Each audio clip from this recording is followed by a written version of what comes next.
All right. Good evening. Thank you so much for joining us tonight as we continue our journey of a lifetime, learning more about the Bible in 1 year than most people will learn in a lifetime. Thank you so much for tuning in on tonight. We're going to go right into the lesson tonight. I see we have a few people on here on our main platform, and others have joined us in Facebook and other platforms. Brother Williamson, it's good to see you tonight, tuning in for Bible class. Praying that you're doing well. Thank you. All right. Tonight we look at the book of Esther. We look at the book of Esther. The book of Esther. Okay. Now, this book of Esther transpired between Ezra 6 and Ezra chapter 7. Okay. The events in this book happened between Ezra the 6th chapter and Ezra the 7th chapter. Okay. And the book is named based on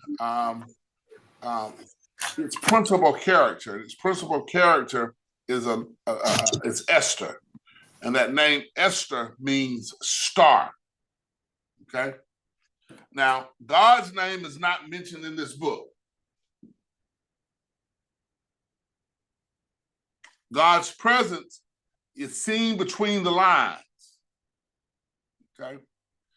Now, some believe that God's name is absent from this book because it had to pass through the hands of a Persian censor. So the name of God, Jehovah, was not put directly in the book. In the last lesson, we studied the books of Ezra and we studied the book of Nehemiah, okay? And it tells us of the remnant who returned back to Jerusalem and back to Judah. However, the events in the book of Esther take place in Persia, which is the land of captivity. The number of Jews who stayed in Persia far exceeded the number of Jews who returned home to Jerusalem. More people stayed than went back home. The book of Esther records how the Hebrew race was saved from extinction. If you recall, God had been carefully protecting his chosen people for centuries so that the promised Redeemer could come into the world through whose seed? Through Abraham's seed. And because of this promised Redeemer coming into the world through Abraham's seed, God could not allow anyone to wipe them out. There was a promise on the line. How many of you know God cares about his promises? So to prevent disaster, God used Esther here to save his people. So tonight we're going to look at Esther, this book. Chapters 1 through 2, Esther becomes queen. Chapters 3 through 4, there's a plot of Haman. In chapter 5, Esther's intercession. And then in chapters 6 through 10, the deliverance of Israel. All right, so let's get started first by looking at Esther becoming queen. Esther becoming queen, okay? And in chapter 1, Vashti is queen of Persia. And as a feast is taking place in the beautiful garden of King Ashari's place, on the 7th day of the feast, the king has run out of entertainment. So to keep his guests entertained, what does the king do? Look at verses 10 through 11. To keep his guests entertained, what does he do?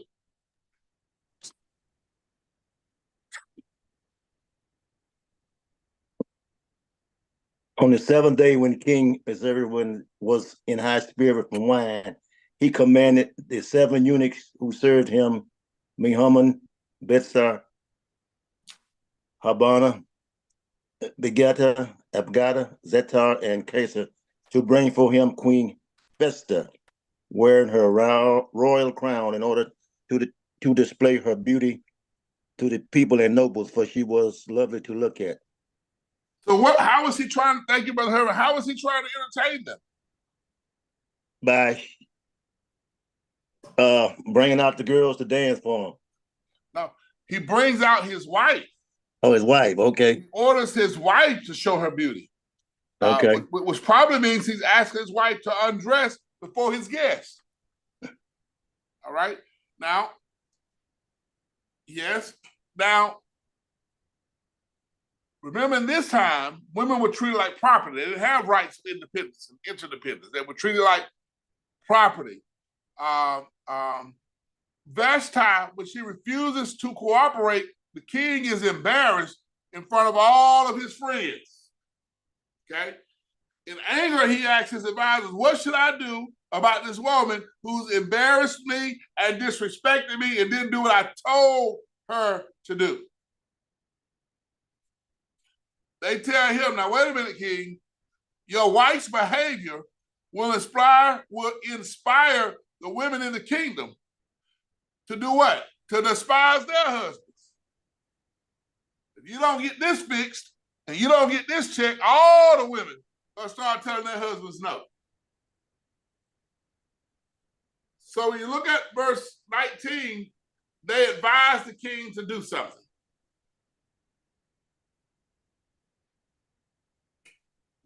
What does they tell him to do? She can never go before the presence of the king again. Can never go before the president. In other words, they want him to make a decree giving the queen's position to someone who is better than Vashti.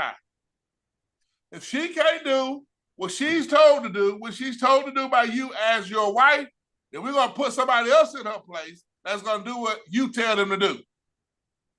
She will no longer be the queen. But then they had to come up, when you get to chapter 2-4, they had to come up with a plan on finding a new queen. So the advisors come up with a plan. Look at chapter 2, verses 2-4. What kind of plan do they come up with?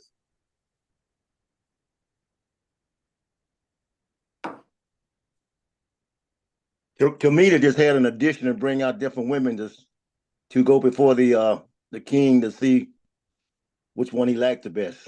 That's it. That's exactly what they did. Find the best looking women, gather the most beautiful young women from all over the kingdom, bring them in one place, and then let the king go in and choose who's going to be the queen.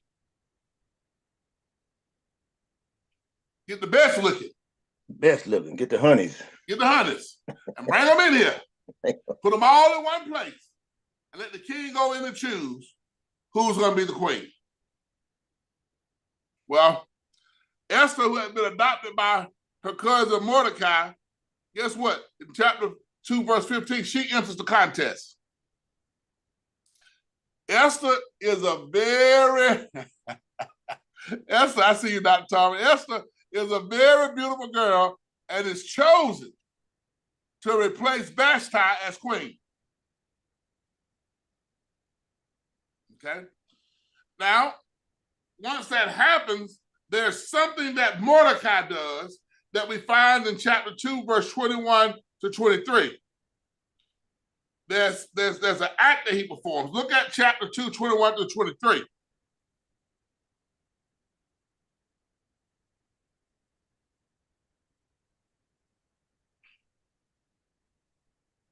Chapter 2, 21-23. Who wants to read it?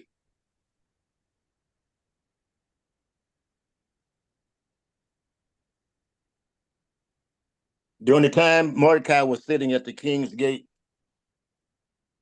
Bigthana and Teresh, two of the king's officers who guarded the doorway, became angry and conspired to assassinate King Xerxes.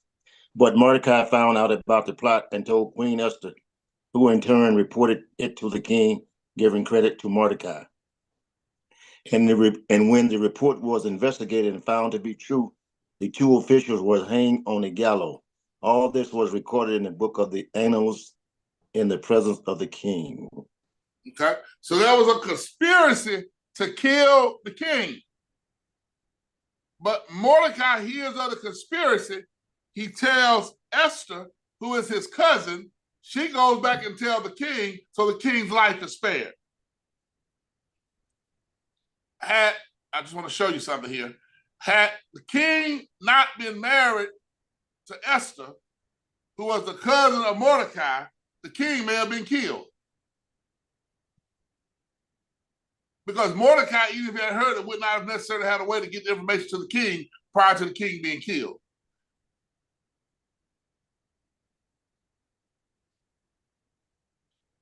Let's keep moving. Chapters 3 through 4, we get the plot of Haman. The plot of Haman. Now here in these chapters, we read of the success of a man named Haman. He becomes the equivalent of what would be called a prime minister. He serves in Persia.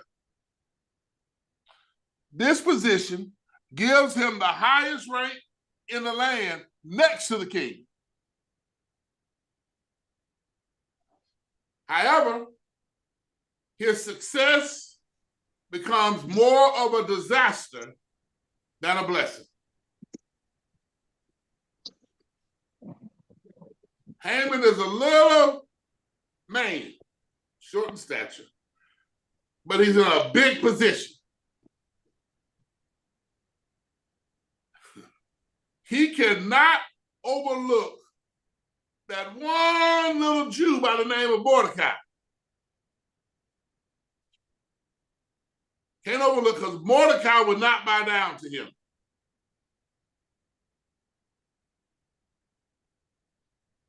A man in such a position as Haman,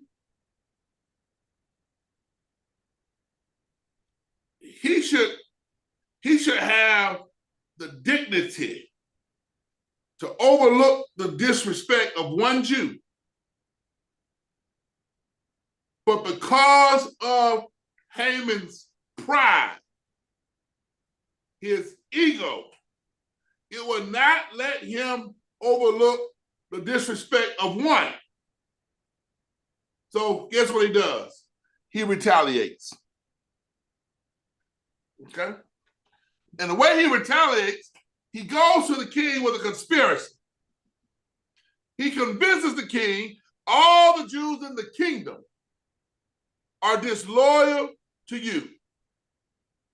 And then he proposes the king set a day on which the disloyal subjects will be exterminated, and offers the king a bribe. Look what he says. I'm in chapter 3, verse 9. If he will just authorize this killing of the Jews,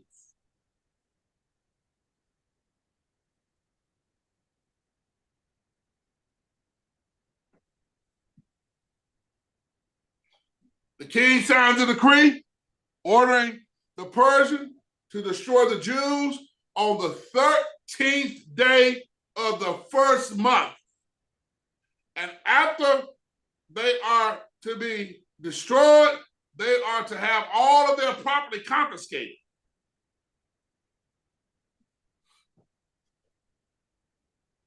Now, of course, here comes Mordecai. He hears about it. What Mordecai does, he sends Esther a copy of the decree so she can see how desperate and how bad the situation is. And then look at chapter 4, verse 14. He adds to the decree. He asks Esther a pointed question. I want you to look at it in verse 14, chapter 4.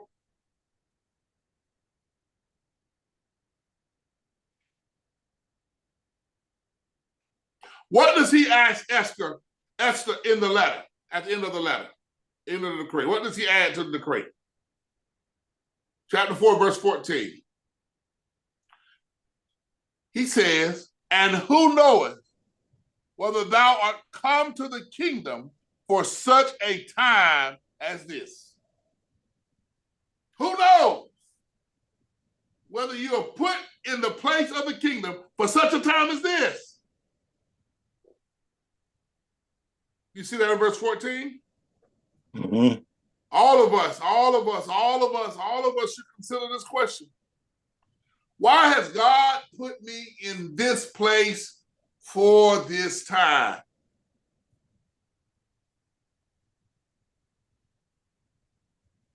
Why would God allow me to deal with this at this time? God has a specific purpose for each of us being who we are and where we are when we are. God has a specific purpose for each of us being who we are, where we are, and when we are.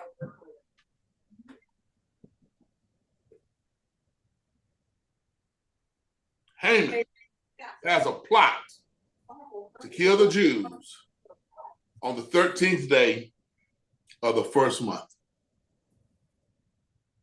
Well, what happens next? What happened next? Well, when we get to chapter 5, we find out Esther's intercession. She doesn't just sit by and watch it happen. She intercedes. Esther is different from Haman. Esther has not been spoiled by her high position. Understand that she is the queen of Persia, but she has not forgotten her cousin Mordecai that adopted her when she was an orphan. She does what has to be done, and she does it with great courage. Look what she does. She approaches the king, but does not reveal her request immediately. Instead, she invites the king and this wicked Haman to a banquet. During the banquet, the king notices something is troubling Esther, and he says, "What's wrong with you?" I'm in chapter 5, verse 6.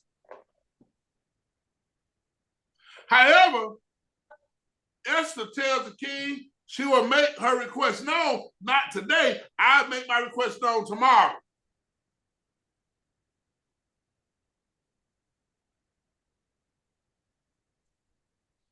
After this first day of the banquet, Haman goes home swollen with pride that he has been included in such a royal affair. He's excited. As a matter of fact, when we read verses 10 through 12 in chapter 5, it tells us he's so excited. It tells us what he does when he gets home. That's how bloated with pride he is. His pride has blown his head. Look at chapter 5, verses 10 through 12. Who will share that with us in our reading?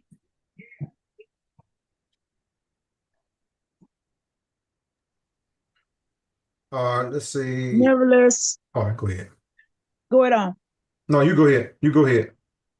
Nevertheless, Haman framed himself.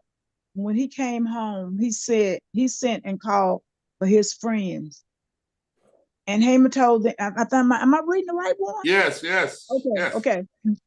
And Haman told them of the glory of his riches and the multitude of his children and all the things whereas the king had promoted him, and how he had advanced him above the princes and the servants of the king.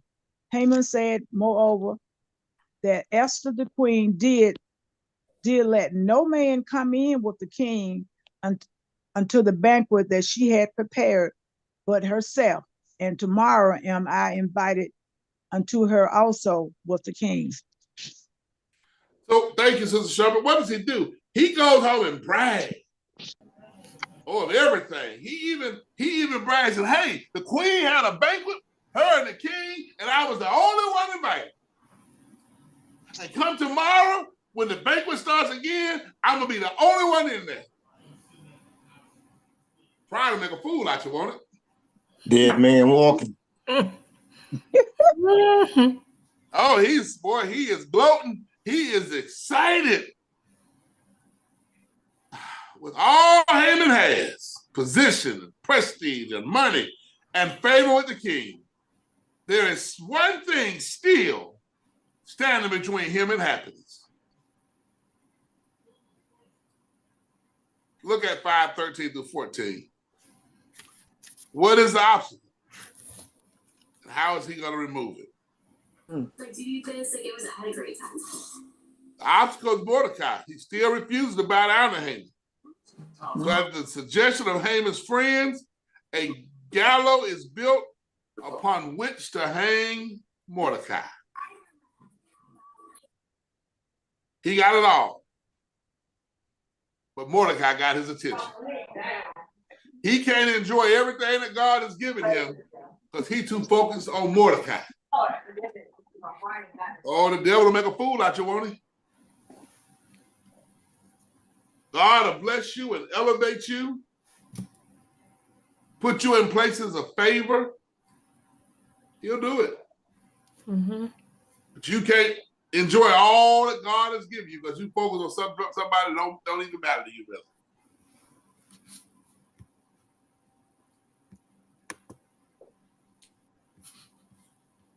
Haman didn't matter to Mordecai. Mordecai thought nothing much of Haman. He just wanted to bow down to him. Mordecai didn't think much of him.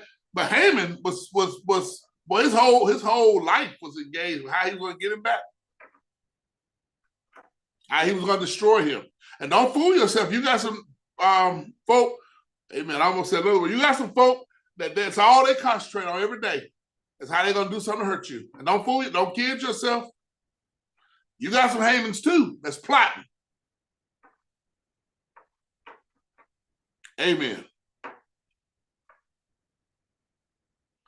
Well, when we get to chapter 6 to 10, we see the deliverance of Israel. After the first day of the banquet, the king cannot go to sleep. So he calls for the royal chronicles, which are records. He wants the royal records, the royal chronicles. He wants them to be read to him. Now, the portion that is read contains the information furnished by Mordecai, leading to the arrest and execution of the king's would-be assassins. That was in chapter 2, verses 19 to 23. At the moment that the records or the chronicles are read, the king is reminded of something. Every now and then when you check the record, and everybody on here got some royal chronicles, everybody on here got a record of some things that have happened in your life, and you can see God operating between the lines of your life. You can see God doing stuff in your life that blew your mind. He goes back, he listens to the record. And when he listens to the record, immediately, when it got to the part about the arrest and the execution of those who were trying to kill the king, immediately the king wants to know what has been done to pay Mordecai for his great service. In other words, I'd be dead if it wasn't for Mordecai. What have we done to pay Mordecai? Well, God has a way of putting stuff in perfect time. At that same moment, Haman walks into the court. And the king orders him to be brought in. Look at chapter 6, verse 6. He asks Haman, what should be done for someone that the king wants to honor? I told you prior to make a fool out of you. Haman is standing here. The king has said, Haman, what can I do for somebody I want to honor? And in Haman's own pride and selfishness of his own heart, Haman immediately concludes, I'm the one the king wants to honor.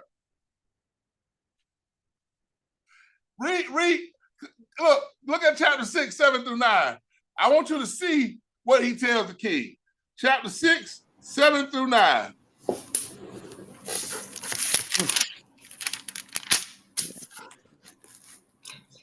And Haman answered the king, for the man whom the king delighteth to honor. Let the royal apparel be brought which the king useth to wear, and the horse that the king rideth upon, and the crown royal which is set upon his head.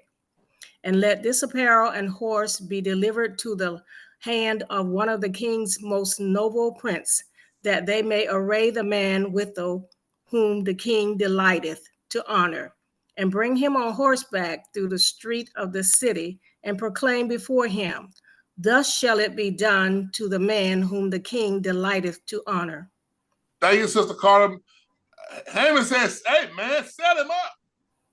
Put him on a robe. Give him a royal king. Give him your horse. Take him through the town. Ride him up and down the street so the whole world can see.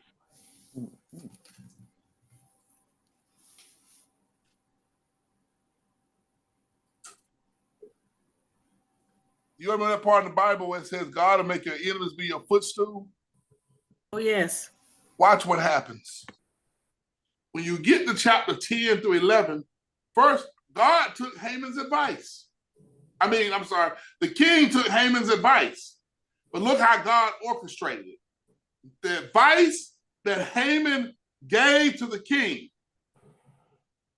Haman is now forced to do the action to somebody he despised.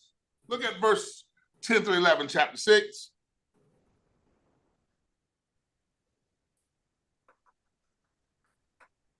Read it.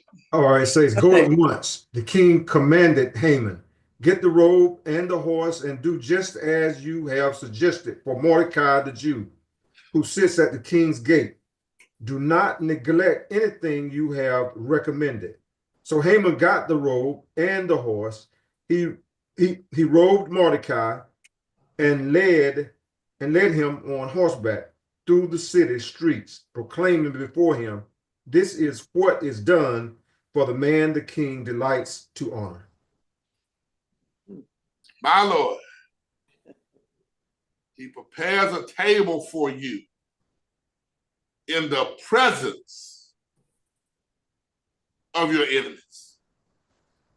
The enemy who wanted to see Mordecai killed was the same one that had to walk him up and down the street and declare the king's reward upon Mordecai. You may think your enemies are getting away. It may feel like it. It may seem like it. You may think it. But can I tell you something? Rest assured that God has his hand on the pulse. God has his hand on the pulse of the entire situation.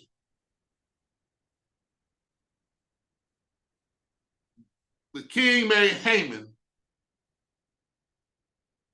do what he recommended and advised. Though he thought it was for him, he had to do it for his enemy. Not only that, but when we continue reading and we get to chapter 7, we find out that the second day of the banquet came. Now, the revelation of the king's recollection for Mordecai, based on the royal chronicles, happened on the night before the second day. Strange things happen sometimes at night. I said the recollection, while the royal chronicles were being read, happened on the night before the second day of the banquet. That means that Esther has yet to tell the king what is troubling her. God has operated in the situation and has touched the king's heart through the reading of the record, even before the queen tells the king what has troubled her. Can y'all hear me? All right. So the second day of the banquet, when Esther tells the king that Haman has deceived him into making a decree to exterminate all the Jews in the land, she also reminds the king that in that decree that you signed for Haman, I would be exterminated as well.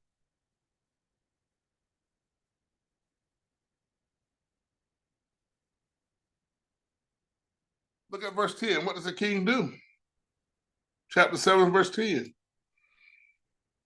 You can't kill the rest of the Jews. If you're going to kill all the Jews on the 13th day of the first month, king, you signed a decree. You're going to kill me too. And when the king realized what has happened, look what he does in chapter 7, verse 10. He orders Haman to be hung. I want you to see this, though. Go to chapter 7, verse 10.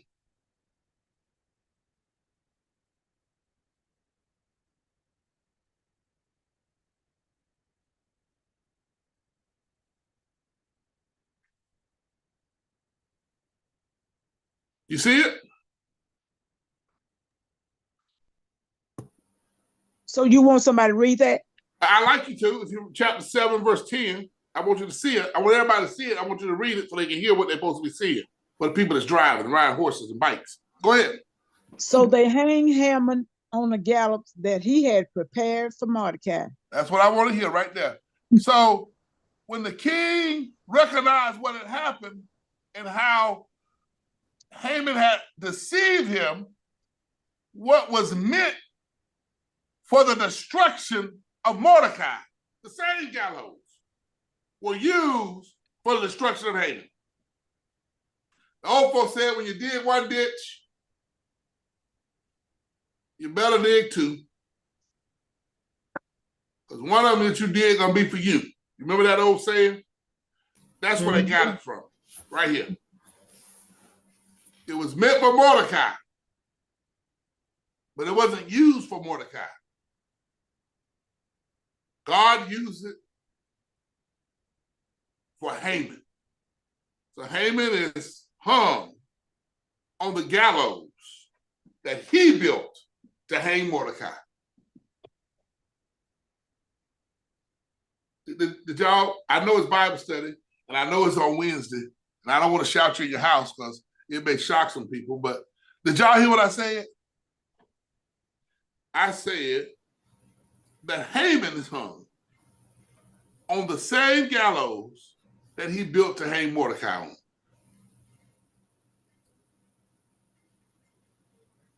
He built his own. Built his own. Mhm. That's why you got to be careful. That's why you got to be so careful. Well, we find a biblical principle here in Proverbs 11:8. In Proverbs 11:8, it teaches us the righteous is delivered out of trouble, and the wicked comes in his stead. The righteous is delivered out of trouble, and the wicked comes in his stead. Well, here's the challenge. The decree was signed. Though it was done in a deceitful manner, and the one who deceived the king is now dead, nevertheless, the decree was signed, and the problem is a Persian king's decree could not be changed. You find it in Esther 8:8, you find it in Daniel 6:15. When a Persian king decreed something, it could not be changed. That means the decree for the Jewish massacre on the 15th day of the first month, that could not be reversed. Couldn't be reversed. So what the king does, since he cannot reverse a decree that's made, guess what he does? He makes another decree. And in this decree, he permits the Jews to defend themselves and to kill anyone who attacks them. That's in Esther 8, verse 11. Can't change the decree. Can't reverse it. So he makes another decree that the Jews should defend themselves and kill anyone that attacks them. Well, the book of Esther closes with the appointment of somebody. I want you to look at chapter 8, verse 2, and I want you to tell me about this appointment.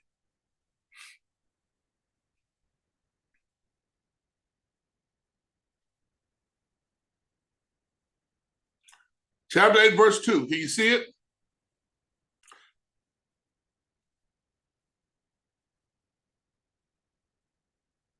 See it.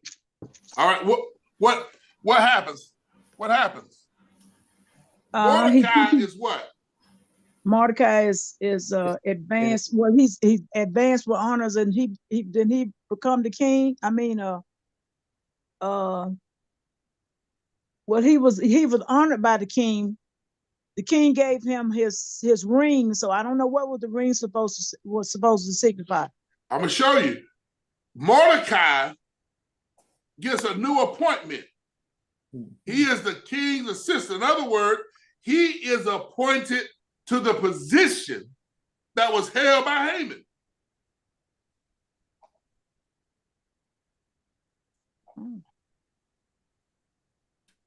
The man that Haman hated so much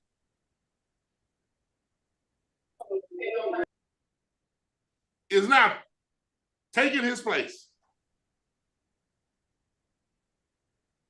Wow. That's deep. Be careful. Oh, be careful. Yeah, be careful.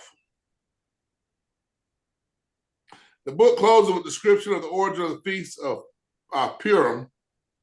And the Feast of Purim is celebrated by Jews even today. And what it does, that Feast of Purim, it commemorates the deliverance of the Jews from the destruction of the Persians. Okay? Purim is considered a Thanksgiving day for Jewish people. A Thanksgiving day for Jewish people. Okay? And then that wraps up the book of Esther. All right. Are there any questions?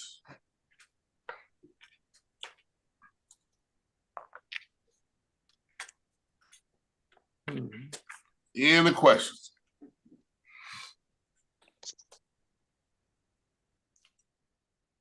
All right. All right. Then I'm going to stop there. It's a little early, but I'm going to stop there. Because the next book is a little more involved, so I'm going to stop here with Esther. Anybody know the next book we'll study? Job. Book of Job. Next week, we will jump into the book of Job, and I think that'll be it for our Christmas break until January. We'll stop our study for the book of Job on next week, and then that'll take us into our 18th. Yes, it's Christmas on the 25th, and New Year's Day is on the 1st. So that'll be until we get back together on the 8th. So we'll study Job on next week, and then we'll go into our Christmas break, and then we'll come back on January 8th and continue our journey going through our other books, Psalms and the rest of the books, okay? So if you want to go ahead and start looking at the book of Job, that's the book that we will look at on next week. You're almost about ready for a midterm, aren't you? Who said mm-mm? Somebody said, oh. What you say, Barbara? Midterms. I don't believe that. No midterms. I don't believe that. I don't believe that. I think y'all could ace this with no problem at all. Yeah, I believe you could ace this. If I ask you which tribes asked Moses to let them settle to the east side of Jordan, would you know the answer to that question? Go back and read. You wouldn't know the answer to that question? Not right offhand. Not right offhand. It's Reuben and Gad, ain't it? You would have to read it. Go back and read and Go review. back and read it. Yeah, it's just like having a review. If I ask you how many years of desert wandering did the Israelites encounter, what would you tell me? 40. 38. 38. 40. 38. Yeah, we. If I ask you,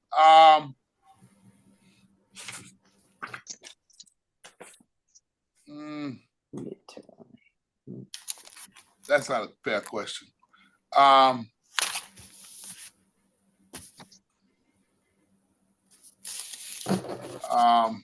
No, that's not fair. I would ask that. If I ask you, when Christ died on the cross, where was the veil that was torn from top to bottom, showing that we have access, direct access to God? If I ask you that, where is that? Say that again. When Christ hung on the cross, the veil was torn from top to bottom. In what place was the veil torn? The high priest could only go there once a year on the Day of Atonement to offer sacrifice for the sins of the world, sins of the people. It's in the temple. It's in the holy. It was in the Holy of the Holy. Holy of Holy. Holiness in the Holy. The The Holy. Holy of Holy Holies. of Holy. Holy of the Holy. Yeah. holy of If the I holy. ask you what God created on the first day, what would you tell me? Heavens and the earth. The Light, heavens. light. Yeah, we got it. Yeah, all right, y'all. Yeah, all right. If I ask you what's the first book of the Bible, what would you tell me? Genesis. Genesis. Oh, we're talking now. We're talking now. If I ask you how many divisions of the Bible, what would you tell me? 66. Not books, divisions. Two. Two. What are they? Old Testament and New Testament. Yeah. Oh, yeah. Two. If I ask you how many gospels, what would you tell me? There are Four. Four. Four. Do you know the name of them? Matthew, Mark, Luke, John. If I ask you how many pastoral epistles are there in the Bible? Uh-oh. wait a minute, let's go back to 11. Huh? 11. I mean, what? Wait a minute. No. Three. 3. If I ask you how many personal epistles, what is an epistle?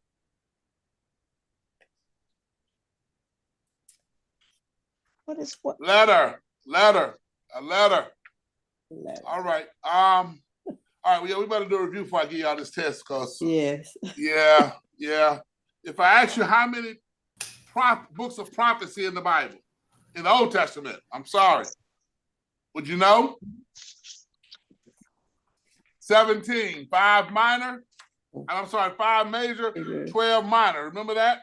Yes. Let me ask you this. What determines the difference between a minor and a major prophet? The material. The length of the material. So that means Isaiah was no more important than Malachi. It's the length of the material, the size of the book. All right? Oh, man. All right. Some of y'all ain't said nothing yet. All right. All right. We don't want to be embarrassed. Don't worry about it. It's open. It's open. It's just cover. I ain't passed the test out yet. Do we get a study sheet? You may get a study sheet. Does anybody know how many tribes of Israel? 12. L. You sure? Israel. Oh. 12. Well, not 12 tribes. No, 12. Because I'm asking the question, Israel. you answer it with a question. 12? Like That you was the asking 12 question mark? I didn't think I had a question I mark. thought it was the 12 is 12. correct. 12 is correct. Does anybody know the best tribe of the tribe of Israel? The what? What? Best tribe. The best. Judah. Huh? The best tribe. This tribe The was. favorite tribe. Okay. Sister Dolman, are you on here? Judah. Huh? The best. The Sister Doman Dolman not missed here. class today? Oh, he trying to say that their tribe is the best tribe. Yeah, somebody That's why I said Judah. somebody been studying something. That's why I said Judah. All right. Yeah, we gotta do some studying. But we can go back and do a study sheet. Yeah, get the study sheet. Yeah, I'm gonna give you a study sheet. Can you tell me who in the Bible that never changes? Ooh, the Bible never Mm. changed. God never changes. God. Oh, okay. Yeah. But God those, never those changes. are trick questions. Do you know how many spies Joshua sent out to scout Jericho? Two. Two. What was it? It was two. Two. Anyway. I didn't teach you that. Huh? He said, I didn't teach you that. Mm.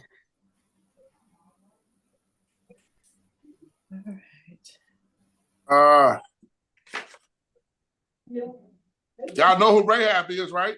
Mm-hmm. Yep. She was. I mean, everybody got to answer this. What was she? The harlot. Yeah, I remember that though. You never forget that. You remember that to forever. Yeah, that and Pope Judas, they ain't gonna never live that down. All right.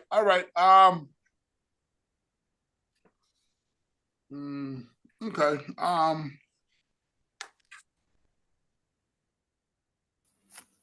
All right, I'll give you a study sheet. We'll get a study sheet. But you're not, yeah, okay. All right, we'll get a little study sheet together.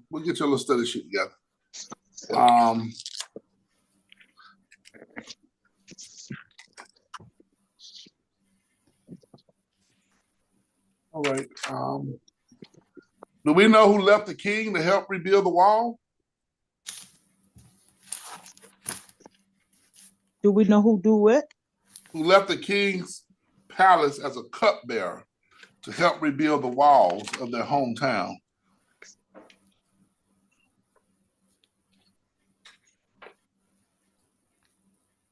Would that be Nehemiah?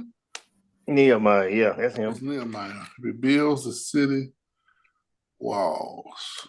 Okay. All right. Well,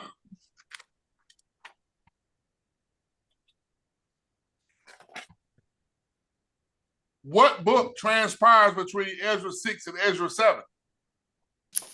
Esther. All right, good. Whose name is not mentioned at all in the book of Esther? God. God's name is not mentioned at all. Okay. Who adopted I'm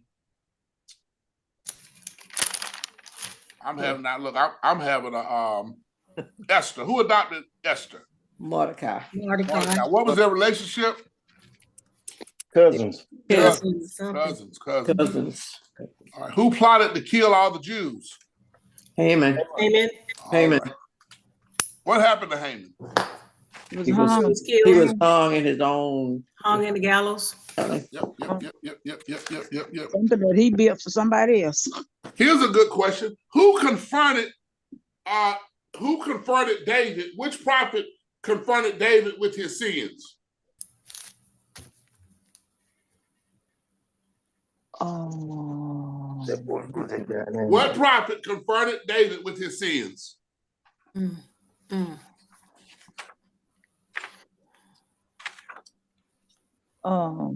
Naaman.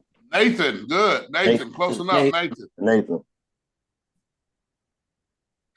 What woman did David see taking a bath and sent for?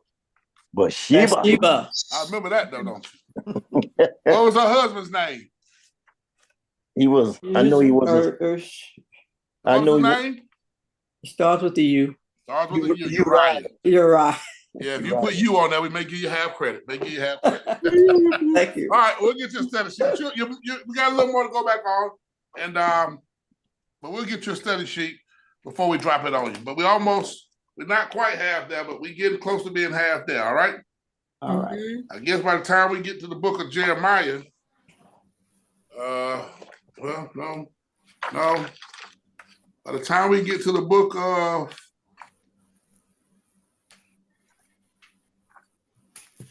that's a test by itself. I guess around Jonah. We're probably halfway there. All right. We'll do fine. I'm not worried about y'all. We'll do fine. We'll get you some study sheets and get some study questions.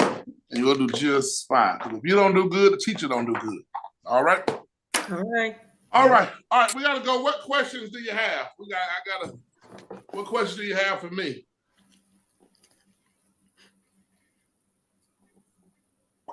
All right. This weekend we do have the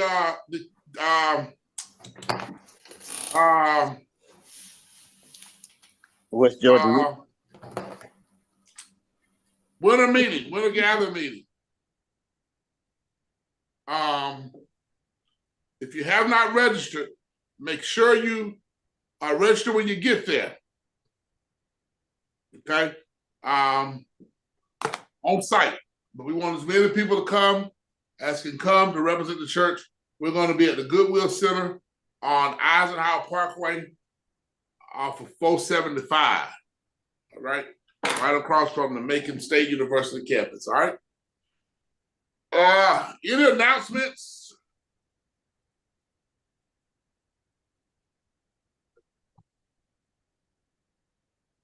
All right, hearing none. Okay. Don't forget, on this Sunday, we got a special treat. You don't want to miss it. You want to be there for it. Special treat, our drama ministry. Our drama ministry will be in charge of service on Sunday. Please don't miss it. All right? All right, well, that's all we got for tonight. I appreciate you all logging on. I hope you can see I had to go to a remote location. For some reason, the power is out on this side of town. We don't know why it's always going out, but I didn't want to cancel, so I came to a remote location. So hopefully you all were able to see me on the Zoom. All right. All right. We'll see you on Saturday for those who come into the winter gathering meeting, and we'll see everybody else on Sunday. All right. Okay. All right. God bless you and have a good night. Good night. Good night.